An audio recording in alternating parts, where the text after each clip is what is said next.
ঠিক এই মুহূর্তে দাঁড়িয়ে তুমি যেটা ভাবছো সেটা ইয়েস নাকি নো।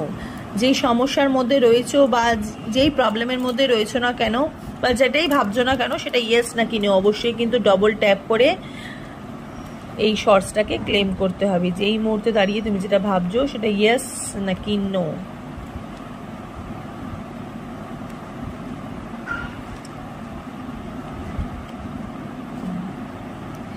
তুমি যেটা ভাবছো এই মুহূর্তে দাঁড়িয়ে সেটা কিন্তু ইয়েস, ঠিক আছে, বিগ ইয়েস।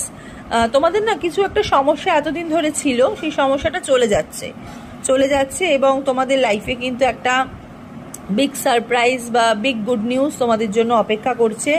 হয়তো তোমাদের লাইফে কোনো একটা মোড় আসতে চলেছে, যেই মোড়টার জন্য তুমি অনেক দিন ধরে ওয়েট করছো, ঠিক আছে, এবং ভীষণ পজিটিভ হচ্ছ আস্তে আস্তে, এবং আস্তে আস্তে তোমাদের লাইফে কিন্তু সমস্ত সমস্যার সমাধান হচ্ছে। তুমি যেটা ভাবছো সেটা প্রকৃতপক্ষে ইয়েস।